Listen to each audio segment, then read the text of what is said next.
እግዚአብሔር የተመሰገነ ይሁን። መጽሐፍ ቅዱስ ላይ ጌታችን ኢየሱስ ክርስቶስ ተጠይቋል። የተጠየቀው ጥያቄ ምንድነው? ከሕግ የትኛይቱ ትእዛዝ ትበልጣለች? ዋናዋን ንገረኝ ተብሎ ተጠይቋል። የቱ ነው የሚበልጠው?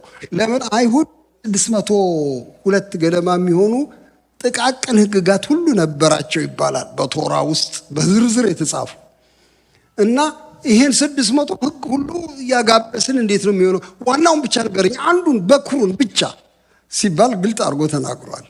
ጌታችን የጠቀሰው ዘዳግም ምዕራፍ 6 ነው። እንዲህ ይላል። ምዕራፍ 6 ቁጥር 4 በጣም የታወቀው ነው። ሼማ ኢዝራኤል ይላል በዕብራይስጥ።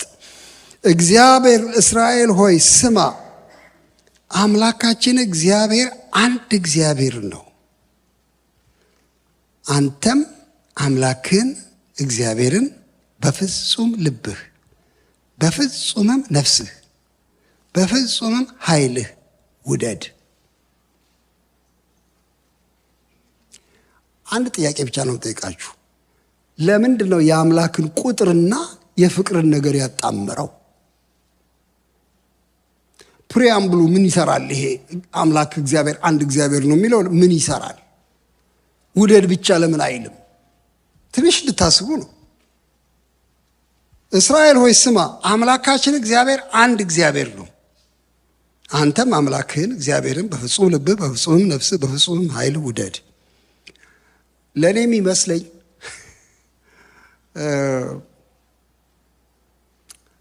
ተልባ ቢንጫጫ በአንድ ሙቀጫ ይባላል በአማርኛ። ተረቱን ታውቁታላችሁ። ብዙ ነው ተልባ ሲንጫጫ ሲፈናጠር የትና የት ምኑን ለያዘው የትኛውን ለያዘው ሙቀጫ ውስጥ አስገባው። ዝም ብለህ ሁሉንም ሙቀጫ ውስጥ አስገባው። ውቀጥ አንድ ላይ እንኳን አንድ ሆነ እግዚአብሔር። እንኳን 10 ቦታ አላሰገደን። እንኳን ፍቅራችን ክፍልፍል አላለ። አምላክህ እግዚአብሔር ስንት እግዚአብሔር ነው? አንድ እግዚአብሔር ነው። ለፍጽምና በሚመች ሁኔታ ነው የመጣው ጌታ። ፍጹም ልብ፣ ፍጹም ኃይል፣ ፍጹም አእምሮ፣ ፍጹም ሐሳብህ አንድ ላይ ተሰብስበው ይህን አንድ አምላክ ብቻ እንድትወድ ያልተከፋፈለ ፍቅር እንዲኖር ሳይሆን አይቀርም። አንድ ነው አምላክ፣ አንድ ነው እግዚአብሔር። አምላክ አንድ አምላክ ነው። እግዚአብሔር የተባረከ ይሁን። ሻሞ የማይፈልግ አምላክ ነው። 10 አማልክት ሆነው ቢመጡ ኖሮ ምን እናረግ ነበረ? አምላክ አንድ እግዚአብሔር ነው እና እሱን ውደድ ነው የሚለው። በቃ ትእዛዙ ውደድ፣ ሌላ እኮ አይደለም፣ ውደድ። ስንወልድ እነዚህ 3ቱ ነገሮች በጣም ኢምፖርታንት ነገሮች ናቸው። በፍጹም ልብህ የተባለው ምናልባት የስሜት ማረፊያ ከሆነ ልብ ኢሞሽናሊ ውደደው። ቢ ኢንቮልቭድ ኢን ኢሞሽንስ፣ ከእግዚአብሔር ጋር ባለ ፍቅር አትፈር። ደግሞ ለምሳሌ ጌታን ስወዶ ብለህ እምባ ቢዝረከረክ አትፈር። ፓሽን ውስጥ ቢኖር አትፈር። ምንም ይህን ፍላምሮት አታግደው። በልብህ ነው የምትወደው። ልብህ ግን ብቻ አይበቃም፣ በአሳብህም ደግሞ ስለሚል ኢንተሌክቹዋልም ነው፣ ኢሞሽናል ብቻ አይደለም። አእምሮ እሱ ላይ ፎከስ ያድርግ። እግዚአብሔርን አስበው። እግዚአብሔር የሚታሰብም ነው። ዝም ብሎ በልብ ስሜት ብቻ የምንቀበለው አይደለም፣ በደንብ የምናውቀው ነው። 3ኛ ነገር ያነሳል። በፍጹም ኃይልህ ደግሞ ስለሚል ተግባራዊ ነው። በጣም ፕራክቲካል በሆነ ፍቅር በመታዘዝ እሱን ውደደው። ውደድ ነው የተባልነው። እንግዲህ ወንድሞቼ እናቶቼ፣ ዋናው ትእዛዝ ይሄ ነው። ሁላችን እናውቀዋለን፣ ግን ጌታ በግልጥ ተናግሯል። አምላክን እግዚአብሔርን ውደድ ብሎ ተናግሯል። ስለዚህ ይሄ ነገር አለ ማለት ነው። ኢንቲሜት እንድንሆን ፈልጓል። የኢንቲሜሲ መግለጫ ነው ፍቅር። ይሄ ያለ ነው። እሱን እንደው በጣም ግልጽ ማድረግ እፈልጋለሁኝ። በሌሎች ቦታዎችም ላይ ጌታ እግዚአብሔር ይሄንን ብዙ ብሏል እንደምታውቁት። ግን እኔ ብዙ ልናገር አልፈልግም። 1-2 ቦታ ብቻ ላነሳ እፈልጋለሁኝ። እንትናን ማን ነው እሱ? አብርሃምን በፊቴ ተመላለስ ፍጹምም ሁን ይለዋል አይደል? ዘፍጥረት 19 ላይ ነው። በፊቴ ተመላለስ ማለት ሩቅ አትሁን ነው። ልይህ ነው። እንተያይ ነው፣ አጠገቤ ሁን ነው ይፈልጋል ማለት ነው እግዚአብሔር። መድኃኒታችን ኢየሱስ ክርስቶስ በእኔ ኑሩ አላለም? ትናንት ያነበብነው ዮሐንስ 15 በእኔ ኑሩ እኔም በእናንተ እንዋሰጥ ነው የሚለው። በእኔ ውስጥ ሁኑ እኔም በእናንተ ውስጥ ልግባ። ከዚህ የበለጠ ኢንቲመሲ አለ? በጣም እኮ የሚያስገርም ንግግር ነው የተናገረው። በቃ በእኔ ውስጥ ሁኑ። አንዳንድ ሰዎች ይሳቀቃሉ ይሄን ነገር ሲያስቡ። ለምን ነው የሚሳቀቁት? እንደዚህማ ልጠፋ ነው፣ እኔ ልጠፋ ነው። አትጠፉ፣ በእሱ ውስጥ ትኖራላችሁ እንጂ አትጠፉ። እውነት ለመናገር ግን የሚያጠፋ አይነት ነው የሚመስለው። በእኔ ውስጥ ባትኖሩ፣ እኔ በእናንተ ውስጥ ባልኖር ምንም ማድረግ አትችሉም። ዋጋ የሌለው ነገር ነው ህይወት ዋጋ እንዲኖረው ከፈለጋችሁ በእኔ ውስጥ ኑሩ፣ እስከዚህ ድረስ ተዋሃዱ ነው የሚለው ያለ። ሌላ አንድ ልጨምር እስቲ። በሐዋርያው ጳውሎስ ለቆላስይስ ሰዎች በጻፈው ላይ አንድ የሚናገረው ነገር አለ። ምዕራፍ 2 ላይ ጌታ ኢየሱስ ክርስቶስን እንደተቀበላችሁት ይላል። ምዕራፍ 2 ልናነባው እንችላለን። የፊልጵ ማኖስ የቆላስይስ መልእክት ላይ ይሄን ነገር እንደዚህ ስለሚያደርግ ነው። እስቲ ላየው። ቆላስይስ ምዕራፍ 2 እዚህ ጋር ነው ያለው። እንዲህ ይላል። እንግዲህ ይላል ቁጥር 7 ላይ ጌታን ክርስቶስ ኢየሱስን እንደተቀበላችሁት በእርሱ ተመላለሱ፣ ስር ሰዳችሁ በእርሱ ታነጹ፣ እንደ ተማራችሁም በሃይማኖት ጽኑ፣ ምስጋናም ይብዛላችሁ የሚለው ንግግር በጣም እኮ ግልጽ ነው። የምዝገባ አስተሳሰብን ነው የሚቃወመው። በጣም ብዙ ጊዜ ሰዎች ወደ ጌታ መጣሁ፣ እጄን ለእርሱ ሰጠሁኝ፣ ጌታን ተቀብያለሁ ሲሉ የመመዝገብ አይነት ስሜት ነው የሚናገሩት። በቃ ተመዝግቤያለሁ ነው። ምዝገባ አይደለም። እንደ ተቀበላችሁት ተመላለሱ በሱ ነው የሚለው። የህይወት ዘይቤ ጉዳይ ነው።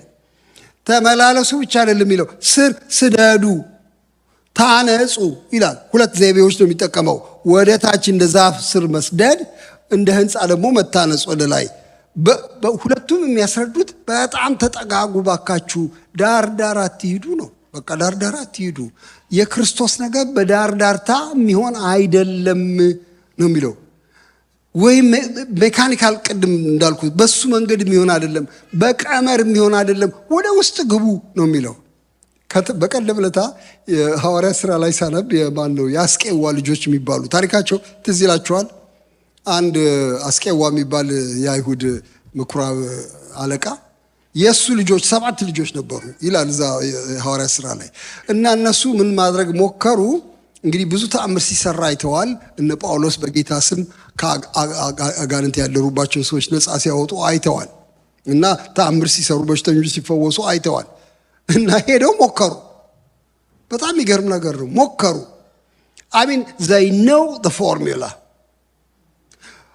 ጳውሎስ በሚሰብከው በኢየሱስ ስም እናዛችኋለን ውጡ ብለው ከአንድ ሰውዬ ላይ አጋንንትን ለማስወጣት ሞከሩ። ይሄ ቀመራዊ ህይወት ይባላል። ክርስትናን ስብስብ አድርጎ በቀመር በስሌት ለማስቀመጥ መሞከር ነው። ህይወቱ ውስጡ ሳይኖር በቀመር እና አሁን በጣም የምፈራው ኢቫንጀሊካል ፌዝ ብዙ ቦታ ቀመራዊ የሆነ አንዳንድ ነገሮች መነካካት፣ እንደዚህ ብታረግ እንዲህ ይሆናል፣ እንደዚህ ብታረግ እንደዚህ ይሆናል፣ እንደዚህ አድርግ እችል አስለምድህ አይነት የሆነ ይመስላል። በቀመር አይሆንም። የምታውቁት ነገር ነው። ዘለለባቸው አይደለም ይለው ሊይዙት ለሰባት አልቻሉትም። ፍንቅልቅላቸውን አወጣ።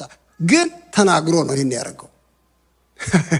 ጳውሎስን አውቀዋለሁ፣ ኢየሱስን አውቀዋለሁ፣ እነማን ናችሁ እናንተ ነው የሚላቸው። ለካ ጥልቅ እውቀት ያስፈልጋል ማለት ነው። እኔ በተለይ ጳውሎስን አውቀዋለሁ የሚለው በጣም ልቤን ነካኝ።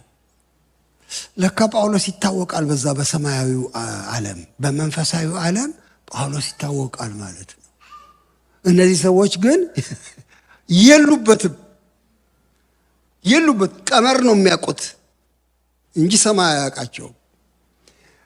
ከእግዚአብሔር ከቀመራዊ ህይወት ያውጣል። ከዚህ ከፎርሙላ ህይወት በፎርሙላ ስላችሁ ግልጽ ለእናንተ እንዲህ ለምሳሌ ይህን ያህል ብትሰጥ ጌታ አንተን እንደዚህ እጥፍ ይባርካል። ይሄ ቀመር ለምሳሌ 10 ጊዜ በኢየሱስ ስም ብትል አንድ ነገር ይሆናል። በእርግጥ ይሆናል። ለምሳሌ ይሄን ደብዳቤ ለ100 ሰው ብትልክ ጽፈ እንደዚህ ትሆናል። ቀመር ይባላል። ይሄ አስማታዊነት ይባላል። በዚህ አይነት እንድንኖር አይደለም ፍላጎቱ ጌታ። ስር ሰዳችሁ በእርሱ ታነጹ ብሎ ነው የሚናገረው ያለ። እንግዲያው ጌታ ፈልጓል፣ ይህንን ውስጣዊ ግንኙነት ፈልጓል ማለት ነው። ፈሪሳውያን የተነቀፉት ኑሮን፣ ህይወትን፣ ሃይማኖትን ቀመር ስላረጉ ነው አይደለም። በቃ ቀመር አረጉት፣ ለኩት፣ በሂሳብ ለክተው በቃ ይሄ መሆን አለበት፣ ይሄ መሆን አለበት፣ ይሄ መሆን አለበት፣ ይሄን ካላረክ ልክ አይደለም፣ ከእግዚአብሔር ጋር አይደለም ማለት ጀመሩ። አስራት ማውጣት ለምሳሌ አስራቱ ሲወጣ ደግሞ በጣም የሚገርም ነገር ነው። ከሁሉም ነገር ላይ አስራት መስጠት አለባችሁ ብለው ሰዎቹን አስጨነቋቸው። ከእንስላል ከጤና አዳም ሁሉ አስራት አውጡ። ጌታችን በጣም ሂውመረስ ነው ጌታ። እኔ የሚመስለኝ እነዚህ ፈሪሳውያን እየሄዱ ወደየመበለቶቹ ቤት ወደየሰው ቤት እየሄዱ የሃይማኖት መምህራን ናቸው፣ የታወቁ ናቸው፣ ሰው ይፈራቸዋል። እንዴት ናችሁ ደህና ናችሁ ብለው የሚገቡ ይመስለኛል። ደህና ነን እግዚአብሔር ይመስገን ያህዌ ይክበር ሳይሏቸው አይቀርም። እሺ አስራታችሁሳ? ሰጥተናል። ደጃፋችሁ ላይ ጤና አዳም ያየው መስሎኛል። ሰጥታችኋል? ከሱ እንስላል ያየው መስሎኛል። ቀመር ውስጥ ገብተዋል። ጌታን እንዲወዱ ሳይሆን የሆነ አንድ ፎርሙላ እንዲከተሉ ነበር ያደርጓቸው። ግብዞች ይላቸዋል ጌታ። ዋናው ነገር ሌላ ነው፣ እናንተ ትታችሁታል።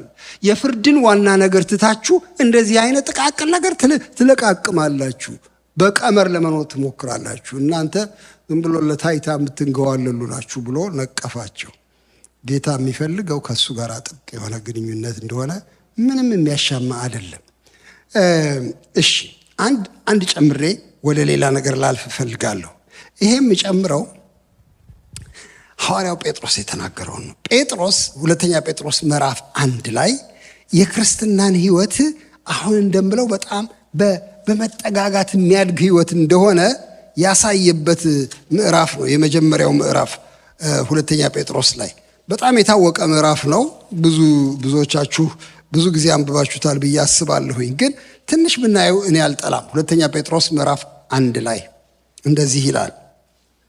በጣም ያከብረዋል እምነቱን ጴጥሮስ በጣም ነው የሚያከብረው። የክርስቲያንን ህይወት በጣም ያከብረዋል። ጥሪውን ያከብራል፣ እንደ ጨዋታ አይቆጥረውም። እና ምን ይላል?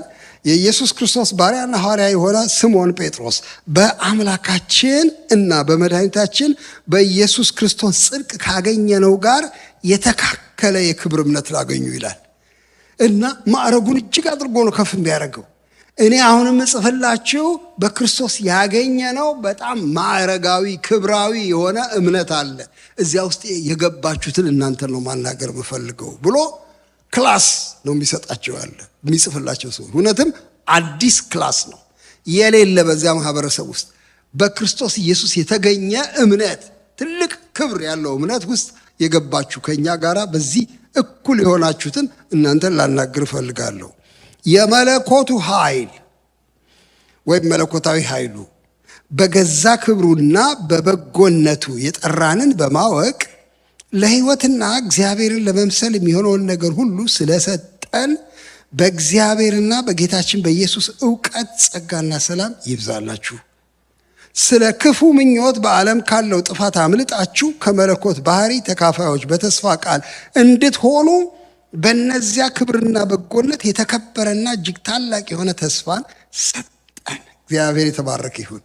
የጥሪያቸውን ልቅና ነው የሚያሳያቸው። እንዴት አይነት ጥሪ እንደሆነ ልብ በሉ ነው የሚላቸው። የጠራን እንዴት ነው? በገዛ ክብሩ in his own standard በገዛ ክብሩ በትልቅ ክብሩ በበጎነቱ በጸጋው የጠራንን እሱን አስታውሱ። የእኛ ጥሪ ቀላል ጥሪ አይደለም። በእግዚአብሔር ክብር የተጠራችሁ ናችሁ እናንተ ነው የሚለው። አንድ ቀን ይህን እያነበብኩኝ ምን መጣብኝ? አገር ቤት ሰርግ ሲደረግ ጥሪ ይደረጋል። ያው ታውቃላችሁ፣ አሁን ትንሽ ተለውጧል። ሰው የግድ ወረቀት ባያገኝም ይመጣል። በእንትንም በዚህ በምናምኑ በስልክ ይጠራል ሰው። ግን ያን ጊዜ በጣም ወረቀት ነገር በጣም ኢምፖርታንት ነበር እና የጥሪ ወረቀት ታዘጋጃላችሁ። ለሰርግ የጥሪ ወረቀት ስታዘጋጁ አይነት አለ። እንዲሁ ለመደዴው ይቅርታ ለዚህ ቃል የሚሰጥ አይነት አለ። ዝም ብሎ ተራ የሆነ ወረቀት ደግሞ አንዳንድ በጣም የተከበሩ በጣም ቅርብ የሆኑ ሰዎች ደግሞ የሚሰጣቸው አሉ። ዳጎስ ያለ ወረቀት፣ የመልስም ወረቀት ውስጡ ካርድ ይከተትበታል እና ስፔሻል ነው። በጣም ተዘጋጅቶ ይላካል። ደርሷል፣ ያኛው ወረቀት ደርሰዋል ይባላል። ግን ምንም ወረቀት ደግሞ የማይሰጣቸውም ሰዎች አሉ፣ በቃል ዝም ብለው የሚጠሩ። ድንገት ገበያ ላይ ስትሄዱ ያልጠራችሁት ሰው ድንገት ልታገኙ ትችላላችሁ። ድንገት እና ትደነግጣላችሁ፣ ታፍራላችሁ። ዝም ብሎ መሄድ ደግሞ ሌላ ነገር ያመጣል ብላችሁ ትፈራላችሁ። ይገርምሃል እኮ ልጄን ልድር እኮ እኔም ብለህ ወረቀቱ ቤት ተቀምጧል። አይገርምህም? ለመላክ ስንት ጊዜ አስቤ ግን አለ አይደለ፣ በቃ መቼ ነው የምትድረው? ነገ እንዳትቀር ነግሬሃለሁ። ውሸቱን ነው። ጥሩ አበሻ ከሆነ ያኛውም አይመጣም። ምን ተፍረቱን ነው እንጂ በእውነት እኔን ሊጠራኝ አስቦ አይደለም። እንደ አጋጣሚ ዝም ብሎ ሳያየኝ አፍሮ ነው ይላል ጌታ። መንገድ ላይ አፍሮ ነው ወይ የጠራን እኛን? ወይ ግባ በእውነት አንተም ግባ እንደሆነት ብሎ እንደዚህ ባለ ነው ወይስ በጣም ኢንቴንሽናል ነው ጥሪው? በገዛ ክብሩ እና በበጎነቱ የጠራንን በማወቅ we have a very special calling። ይሄንን ነው የሚያሳስበው። በማዕረግ የተጠራችሁ ሰዎች ናችሁ ይልና ይሄን ማዕረግ የሚመጥን ነገር ደግሞ ሰጥቷል ነው የሚለው። የመለኮቱ ኃይል ይሄንን ማዕረግ የሚመጥን እግዚአብሔርን ለመምሰል የሚያስፈልገውን ሁሉ ምን አድርጓል? አዘጋጅቶ ሰጥቷል ነው የሚለው። እንደሱ ነው የሚለው። እግዚአብሔርን ለመምሰል የሚሆነውን ነገር ሁሉ፣ ለሕይወትና እግዚአብሔርን ለመምሰል የሚሆነውን ነገር ሁሉ ሰጠን ብሎ ይሄን ይናገራል። የወጡበትን ያሳያቸዋል። በዚህ ጥሪ ምክንያት በዓለም ከሚገኝ ጥፋት አምልጣችሁ ይላል። እቺ በዓለም የምትገኝ ጥፋት የምትባለው በእንግሊዝኛው ላይ ኮራፕሽን ነው የሚለው። በዓለም ላይ ከኃጢአት የተነሳ ከክፉ ምኞት የተነሳ ከሚመጣ የበሰበሰ ህይወት ማለት ኮራፕትድ የሆነ ህይወት ከዚያ ውስጥ አምልጣችሁ ነው የሚለው። በጣም ደስ ነው የሚለኝ ይሄ ነገር። ከዚያ ውስጥ አምልጣችሁ ከዚህ በምኞት ምክንያት ከሚመጣ ጥፋት አምልጣችሁ ከመለኮቱ ባህሪ ተካፋዮች እንድትሆኑ ይሄንን ተስፋ ሰጠን ይላል። እግዚአብሔር ይመስገን። ስለዚህ ሽግግሩ በጣም ትልቅ ነው የሚለው። በጣም ትልቅ ነው እግዚአብሔር ያሰበው ለእናንተ እና ይሄ ሐሳቡ ግን እንዴት እንደሚፈጸም ሲናገር በሰው በኩል ያለውን ነው። አሁን እሱ ላነብላችሁ እፈልጋለሁ። ምን ይላል? ስለዚህ ምክንያት ይላል because we are called like this፣ በዚህ ማዕረግ ስለተጠራን እግዚአብሔርም ይሄን ስለሆነ የፈለገው ስለዚህ ምክንያት ትጋትን ሁሉ እያሳያችሁ በእምነታችሁ በጎነትን ጨምሩ፣ በበጎነት እውቀትን፣ በእውቀት ራስን መግዛት፣ ራስን በመግዛት መጽናትን፣ በመጽናት እግዚአብሔርን መምሰል፣ እግዚአብሔርን በመምሰል የወንድማማችን መዋደድ፣ በወንድማማችን መዋደድ ፍቅርን ጨምሩ ይላል። ይሄ ጨምሩ የሚለው ኮንሴፕት ምንድነው? ባጭሩ መለኮት ባህሪ ተካፋዮች እንድትሆኑ ስለሆነ የተፈለገው ቦዘና አትቀመጡ ነው። ፈዛችሁ አትቀመጡ። ህይወት እየጨመረ እያደገ ሊሄድ ያስፈልጋል። የበለጠ ኢንቲሜት ሁኑ ከእግዚአብሔር ጋር። እነዚህን ሀብቶች አከማቹ፣ ጨምሩ ብሎ ይላል። ኢምፕሊኬሽኑን ሲናገር እንዲህ ይላል። አሁን እሱን ነው ከእናንተ ጋር በተለይ መነጋገር የምፈልገው። ለምንድን ነው የሚጨምሩት? ስሙ። እነዚህ ነገሮች ለእናንተ ሆነው ቢበዙ በጌታችን በኢየሱስ ክርስቶስ እውቀት ስራ ፈቶችና ፍሬ ቢሶች እንዳትሆኑ ያደርጓችኋልና። እነዚህ ነገሮች የሌሉት እውር ነውና በቅርብም ያለውን ብቻ ያያል፣ የቀደመውንም ኃጢአቱን መንጻት ረስቷል። ባትጨምሩ ወደ ውስጥ ዘልቃችሁ ባትገቡ ኢንቲሜት ባትሆኑ አደጋ አለው ነው። አደጋ አለው። በቃ እኔ ጌታን ተቀብዬዋለሁ። በቃ ዋናው ነገር እሱ ነው። እንግዲህ ሞክራለሁ፣ ምችለውን ሞክራለሁ ከቻልኩኝ። ኢዝ ኢት ኦፕሽናል? ስንፈልግ የምናደርገው ሳንፈልግ የምንተወው ነገር ነው ወይ ይሄ ኢንቲሜሲ? ሞክራለሁ። በጣም አንዳንድ የበረቱ ልሞች አሉ፣ ይሞክሩ እነሱ ያው ያድርጉ። እኔ ግን እስቲ ቆይ ብዬ የምተወው ነው ወይ? ይኸው እንዲህ ይላል። 3 ነገሮች ነው የሚያነሳው። ከሌላችሁ እነዚህ ነገሮች ማትጨምሩ ከሆነ ምን ይሆናል ነው የሚለው? ስራ ፈቶች፣ ፍሬ ቢሶች፣ እውሮች ትሆናላችሁ ነው የሚለው። በጌታ በኢየሱስ ክርስቶስ ጉዳይ ስራ ፈቶች ትሆናላችሁ። ህይወት ትርጉም የሌለው ይሆናል። እናንተም የምትንገዋለሉ ነው የምትሆኑት። በእግዚአብሔር መንግስት ውስጥ አክቲቭ ለመሆን አትችሉም ነው የሚለው። እንደዚህ አይነት መጠጋጋት ከሌለ ስራ ፈቶች፣ ደግሞ ስራ ካልሰራችሁ ፍሬ ቢሶች፣ ደግሞ እውሮች ትሆናል። ይህን ገልብጡት እስቲ። ስትገለብጡት በጣም በጣም ደስ የሚል ነገር ነው። እነዚህ ነገሮች ለእናንተ ሆነው ቢበዙ ወይም በዚህ ቅርበትና ጥልቀት ከጌታ ጋር ብትራመዱ ግን ምን ትሆናላችሁ? you will be very busy። በጌታችን በኢየሱስ ክርስቶስ እውቀት በጣም ቢዚ ትሆናላችሁ። የበለጠ እያወቃችሁት ለሱ እየቆማችሁ ትሄዳላችሁ። በጣም ባተሌዎች ነው የምትሆኑት። እሱ ብቻ አይደለም፣ ባለብዙ ፍሬዎች ትሆናላችሁ። አይናችሁም የተከፈተ ይሆናል። እግዚአብሔር የተመሰገነ ይሁን። እንግዲያው መጨመር ነው የሚሻላችሁ እንጂ ባላችሁበት መቆም አይደለም የሚያዋጣው ብሎ ይላል። እነዚህ ነገሮች እንደዚህ ከሆኑ ምን ይላል? እንዲያውም ተጨማሪ ነገር ይጨምራል እዛ ላይ። ወንድሞች ሆይ መጠራታችሁና መመረጣችሁን ከፊት ይልቅ ታጸኑ ዘንድ ከፊት ይልቅ ትጉ። እነዚህን ብታደርጉ ከቶ አትሰናከሉ። እንዲሁ ወደ ዘላለሙ ወደ ጌታችን መድኃኒታችን ወደ ኢየሱስ ክርስቶስ መንግስት መግባት በሙላት ይሰጣችኋልና ይላል። እግዚአብሔር ይመስገን። ስለዚህ ያነከሳችሁ ሳይሆን በሙላት እንድትገቡ እግዚአብሔር ይህንን ያደርግላችኋል ብሎ ይላል። እግዚአብሔር የተመሰገነ ይሁን። እንግዲያው እግዚአብሔር ፈልጓል፣ ምንም ጥያቄ የለውም። በጣም ቅርብ እንድንሆን፣ ከእሱ ጋር እንድንጠጋጋ፣ ስር እንድንሰድ፣ ወደ ውስጥ እንድንገባ ፈልጓል። ይሄ ነው የህይወት ዘይቤያችን። ከዚህ ውጭ የለም። ግን ይቻላል ወይ ነው አሁን ጥያቄው። እንዴት ይቻላል? ይሄ በምን መንገድ ነው የሚሆነው? ይሄ እግዚአብሔር መንገድ ከፍቷል ወይ? is there any providence? አዎን ይቻላል፣ መንገድም ተከፍቷል። ምክንያቱም አሁን እዚህ ጴጥሮስ የተናገረው ለህይወትና እግዚአብሔርን ለመምሰል የሚሆነውን ነገር ሁሉ ምን አረገ ነው የሚለው? ሰጠን። he provided እንጂ ተወጣው እንግዲህ ተወጣዋ እያላበህም ሆነም ያቃሰትክ ተወጣዋ አይደለም፣ ሰጠ ነው የሚለው። ምን ሰጥቷል? እሱን ነው እንድናስብ ትንሽ እንፈልገው። ምን ሰጥቷል? በምን መንገድ ነው ወደዚህ የምንመጣው የሚለውን ትንሽ አብረን ከእናንተ ጋር እንድናስብ እፈልጋለሁ። እኔ ያስኳቸው አንድ 2 3 4 5 ነገሮች አሉ። ዛሬ ጨርሳቸው ይሆን እንዴ? እኔ እንጃ። ጀምራቸዋለሁ ግን ጀምራለሁና እስቲ ቀስ ብለን የምታውቋቸው ስለሆነ እስከዚህ አልጨነቅም። አሁን እንደው በትንታኔ ባልሄድበትም አልጨነቅም። ታውቋቸዋላችሁ፣ ግን ማሳሰብ እፈልጋለሁ።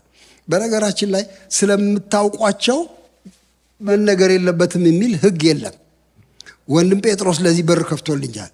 ስለ እነዚህ ነገሮች ምንም ብታውቁ ከመሄዴ በፊት ላሳስባችሁ እወዳለሁ ይላል። ስለዚህ ብታውቁትም እንደገና ማሳሰብ በጣም ጥሩ ነው። ምንድን ናቸው ግብአቶቹ? እነሱን ማንሳት እፈልጋለሁ። ወደ ጥልቀት ወደዚህ ወደ ለጠቅታ ነው ያልከው። ወደ ለጠቅታው የሚወስደው ወደ ኢንቲመሲ የሚወስዱ መንገዶች ምንድን? አንደኛ በእግዚአብሔርን ማየት ነው። ማየት ይታያል ወይ? አዎ ይታያል። እግዚአብሔር ያየ ሰው አለ ወይ? አዎ። እግዚአብሔርን ያየው አንድስ እንኳን የለም ይላል መጽሐፍ። ያየ ሰው አለ ወይ? ኢሳይያስ አየሁት ይላል። ኢሳይያስ ምዕራፍ 6ን እንድናየው እፈልጋለሁ። በጣም ልቤን የሚነካኝ ነው። ሁላችሁም የምትወልዱት ክፍል ነው። አየሁት ይላል። ንጉሡ ዖዝያን በሞተበት ዓመት እግዚአብሔርን በረጅምና ከፍ ባለ ዙፋን ላይ ተቀምጦ አየሁት።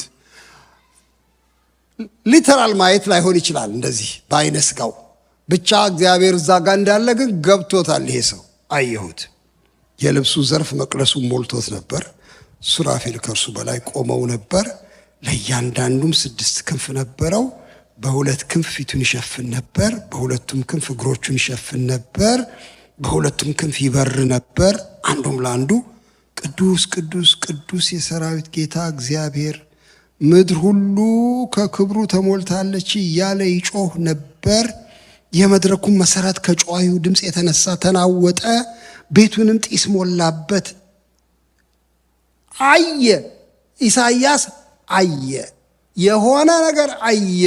እግዚአብሔርን አየ፣ ክብሩን አየ፣ ግርማውን አየ፣ ቅድስናውን አየ። he gazed upon God። ይሄ ዋና ነው ብዬ እላለሁ እኔ ለኢንቲመሲ ካላየነው የመጠጋት ፍላጎትም የለንም፣ የማወቅም ጉጉት የለን። በሆነ መንገድ ማየት አለብን ጌታ። በሆነ መንገድ ነሰሰርሊ በፊዚካል እንደዚህ ተገልጦ አይደለም፣ ወይም መልአክ ቤታችን መኝታ ቤታችን መጥቶ መሆን የለበትም። ማየት ግን አለብን እሱ። ይሄ ማየት ነው የለወጠው ኢሳይያስን።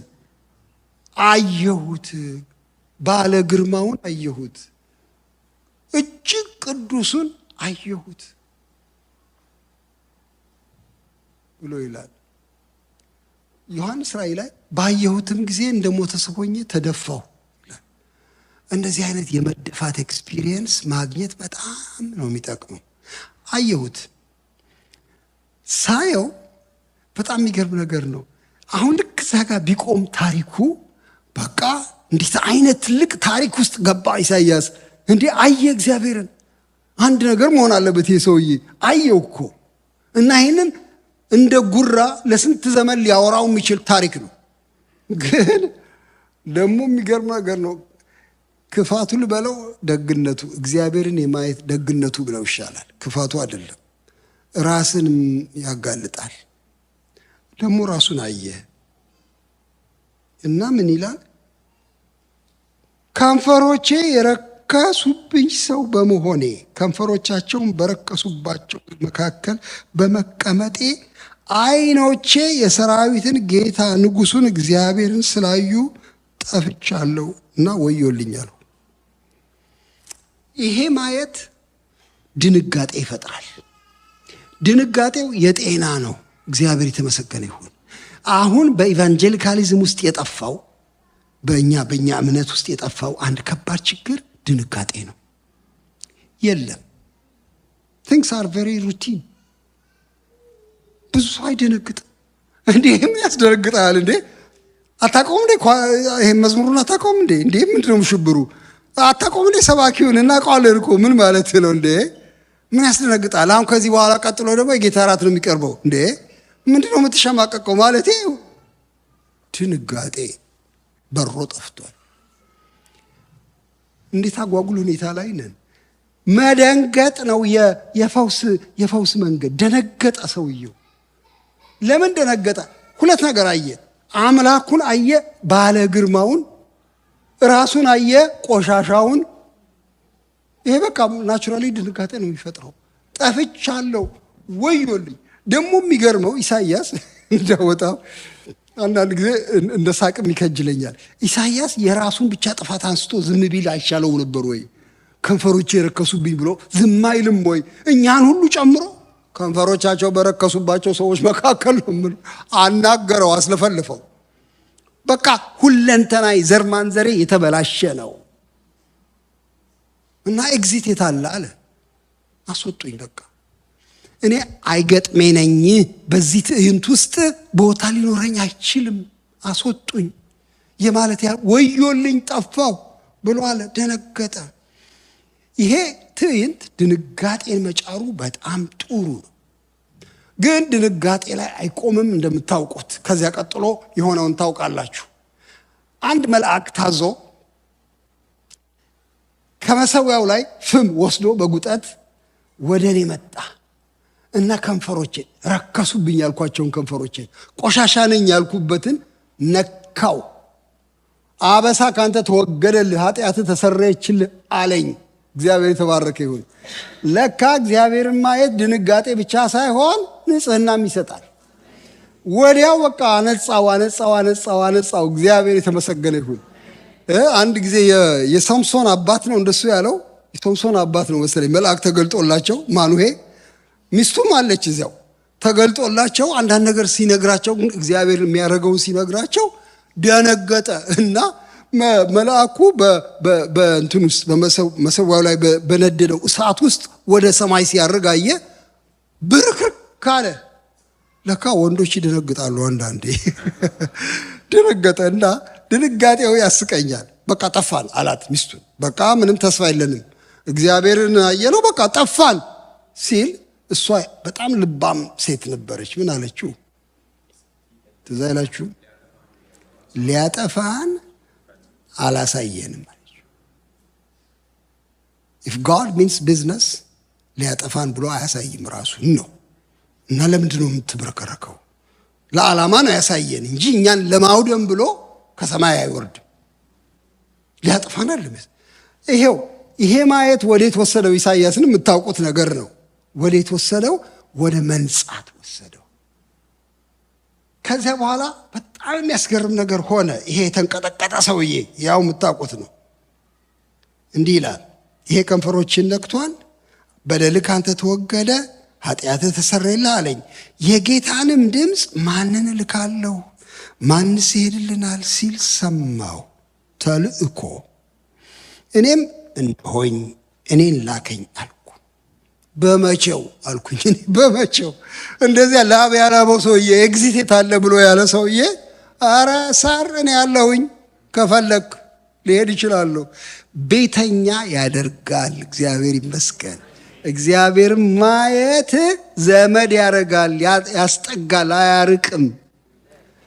እንዲያውም መልእክተኛ ያደርጋል። የእግዚአብሔርን አጀንዳ ተሳታፊ ያደርጋል።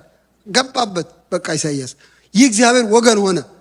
እኔ ሄድልሃለሁ እንዴ? እኔ ሄዳለሁ፣ አውቃቸዋለሁ ሰዎቹ። እኔ ሄዳለሁ። እኔ ከፈለክ ማን ልላክ? ማን ሄድ? ኧረ አለሁ እኔ።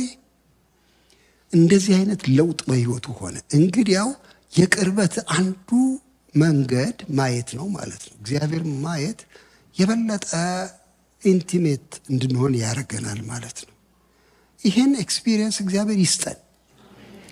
ቅድም እንዳልኳችሁ ተአምራዊ በሆነ መንገድ የተበለጨለጨ መልአክ መጥቶ ላይሆን ይችላል። በቃሉ ውስጥ ይታያል እግዚአብሔር። በጸሎታችን ውስጥ ይገለጣል። በመንፈሳችን ውስጥ ይናገረናል እግዚአብሔር። በሰርከምስታንስስ እግዚአብሔር ይናገረናል። ብቻ እናየዋለን። ስናየው ነው ይሄ ክሎዝነስ ወደ እግዚአብሔር የሚመጣው። እሱ አንዱ ነው ብዬ እላለሁ። ዳዊት መዝሙሩ ላይ መዝሙር 27 ላይ እንደዚህ ይላል፣ እግዚአብሔርን አንዲት ነገር ለመንኩት እርሷንም እሻለሁ ይላል አይደል? በእግዚአብሔር ቤት እኖር ዘንድ ይልና መቅደሱን እመለከት ዘንድ ይላል። በአማርኛው እንደሱ ነው የሚለው። ሌሎች ትርጉሞች ለማየት ሞክሬ ነበር። ውበቱን አይ ዘንድ ይላል። that I may behold his beauty ግርማውን አይ ዘንድ ይህን ብቻ ለመንኩ ብሎ ይላል። እንግዲያው ይሄ ማየት ነው የሚያድነው። እግዚአብሔር ይመስገን። እና ጌታ ይህንን ፕሮቫይድ አድርጓል ለልጆቹ። ጠጋ ስንል እናየዋለን። ለጊዜው እንሳቀቃለን፣ ግን እንድናለን። ቤተኛ እንሆናለን፣ መልእክተኛ እንሆናለን። እግዚአብሔር የተመሰገነ ይሁን። ሁለተኛ ነገር ጸሎት ነው። ጸሎት ከዚሁ ጋር የተያያዘ ነው። ጸሎት በጣም ጥሩ ነው በእውነት ወደ እግዚአብሔር ለመጠጋት።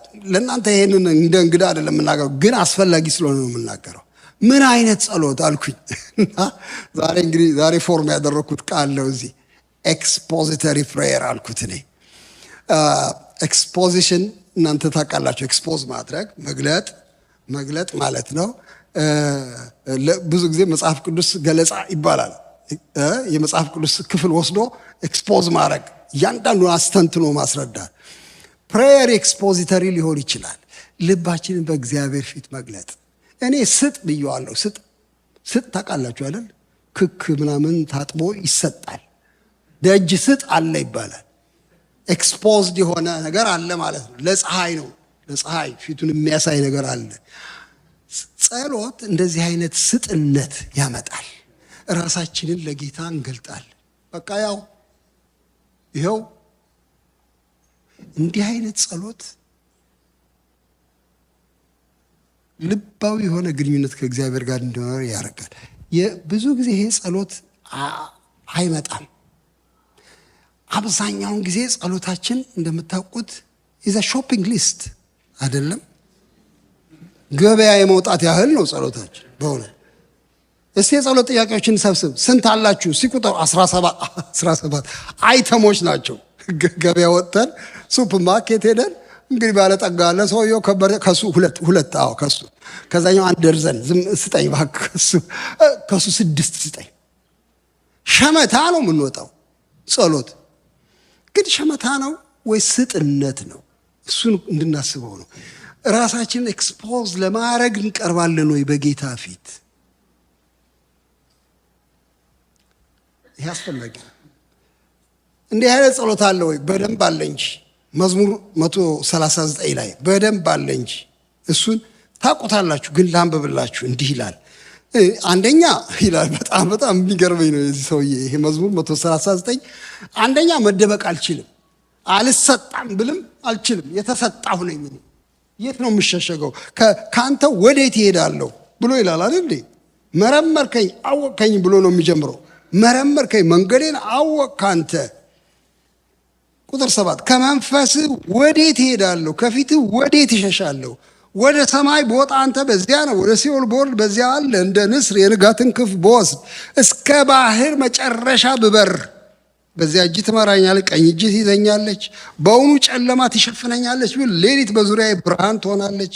ጨለማ በአንተ ዘንድ አይጨልምምና ሌሊት እንደ ቀን ታበራለችና። አቤቱ ይላል፣ አንተ ኩላሊቴን ፈጥረሃል፣ በእናቴ ሆድ ሰውረኸኛል። በጣም የሚገርም ነገር። ልደበቅ አልችልም ነው ፋክቱ፣ እሱ ነው። አሁን ግን ፋክቱ ይሄ ስለሆነ መደበቅ ስለማልችል ሳይሆን ፈቅጄ ኢንቴንሽናሊ ግን ራሴን አሰጣለሁ ይላል። የት ጋር ነው የሚለው? ይኸው ዝቅ ብሎ እዩት። ቁጥር 22 ቁጥር 23 አቤቱ መርምረኝ፣ ልቤንም እወቅ፣ ፍተነኝ፣ መንገዴንም እወቅ። በደልንም በእኔ ውስጥ ብታገኝ እይ፣ የዘላለምንም መንገድ ምራኝ። ፈትሸኝ። ይኸው የሐኪም አልጋ ላይ ወጥታችሁ ራሳችሁን እንደምታሰጡት ማለት ነው። ለሐኪም ለማታውቁት እንደምታረጉ፣ ይሄ ግን ለታወቀ አምላክ ለሱም ማስጣት ነው። ራስ ፈትሸኝ፣ መርምረኝ፣ እኔ ያላየሁትን ብሎ አሳየኝ። በደልን ብታገኝ አንተ የዘላለምን መንገድ ምራኝ። እንዲህ አይነት ጸሎት ኢንቲመሲን በጣም አድርጎ ያፋጥናል። 3ኛ የወንድሞች ህብረት። ይሄ በጣም ጥሩ ነገር ነው ብዬ አምናለሁ። በጣም ብዙ ጊዜ ስለ ኢንቲሜሲ ስናስብ የወንድሞች ህብረት በጀማማ አይሆንም፣ የኔና የጌታ ጉዳይ ነው ይሄ ምንለው። ኧረ አይደለም፣ የኔና የወንድሞችም ጉዳይ ነው። የሚገርም ነገር ነው። ከጌታ ጋር ቅርርብ መፍጠር የኔና የወንድሞችም ጉዳይ ነው። አንድ በጣም የሚከረክረኝ ጥቅስ አለ ያዕቆብ 5 ላይ ታውቃላችሁ። በጣም የሚያስገርም ጥቅስ ነው። እሱን እኔ እየፈራሁ ነው የማነበው፣ ሁል ቀን እየፈራሁ ነው የማነበው። ፍርሃቴ ለምን እንደሆነ ይገባችኋል። ምን ያስፈራሃል ደግሞ ካላችሁ ይኸው ልንገራችሁ። እንዲህ ይላል ያዕቆብ ምዕራፍ 5 ላይ እንዲህ ይላል፣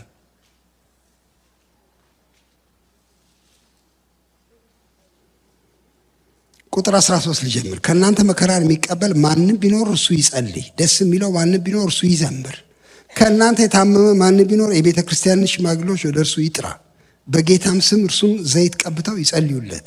የእምነትም ጸሎት ድውዩን ያድናል፣ ጌታም ያስነሳዋል። ኃጢአትንም ሰርቶ እንደሆነ ይሰረይለታል።